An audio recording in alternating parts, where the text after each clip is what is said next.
మన వంటిల్లు వ్యూవర్స్ అందరికీ శ్రీరామనవమి శుభాకాంక్షలు.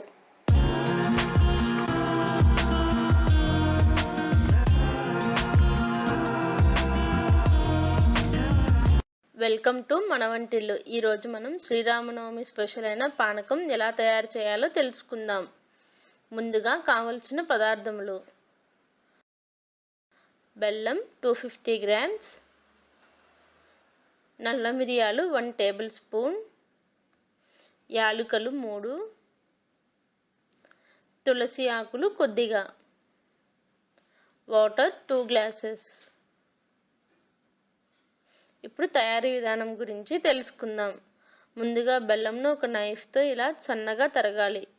ఇలా బెల్లంను సన్నగా తరగడం వల్ల వాటర్లో బెల్లం త్వరగా కరుగుతుంది.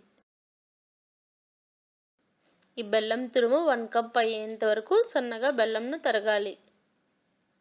ఇలా తరిగిన బెల్లం తురుమును ఒక కప్పులోనికి తీసుకోవాలి.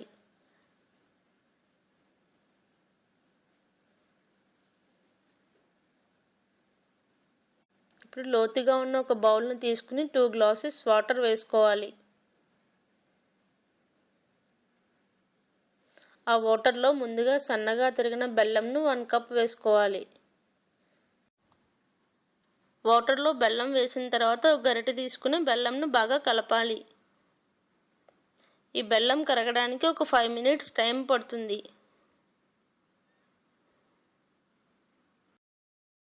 బెల్లం కరిగేలోపు మిరియాలు యాలకులను పౌడర్లా చేసుకుందాం. ఒక మిక్సీ జార్ తీసుకుని అందులో మిరియాలు యాలకులు వేయాలి. ఈ మిరియాలు యాలకులను మిక్సీలో గ్రైండ్ చేసుకోవాలి. ఈ పౌడర్ని ఇలా కచ్చాపచ్చాగా గ్రైండ్ చేసుకోవాలి. ఇలా గ్రైండ్ చేసుకున్న యాలకులు మిరియాలు పౌడర్ను ఒక ప్లేట్లోనికి తీసుకోవాలి. 5 మినిట్స్ తర్వాత బెల్లంను ఒకసారి మరలా బాగా కలుపుకోవాలి. బెల్లం అంతా వాటర్లో బాగా కరిగింది.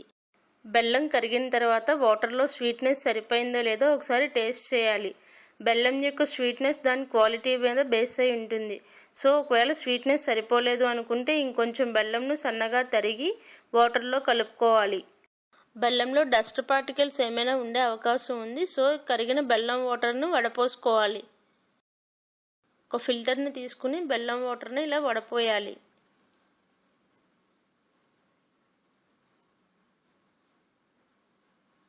ఈ వాటర్లో మనం ముందుగా కచ్చాపచ్చాగా గ్రైండ్ చేసుకున్న మిరియాలు యాలకుల పౌడర్ని వేసుకుని బాగా కలపాలి. ఈ పౌడర్ బాగా కలిసిన తర్వాత కొన్ని తులసి ఆకుల్ని వాటర్లో వేసుకుని కలుపుకోవాలి.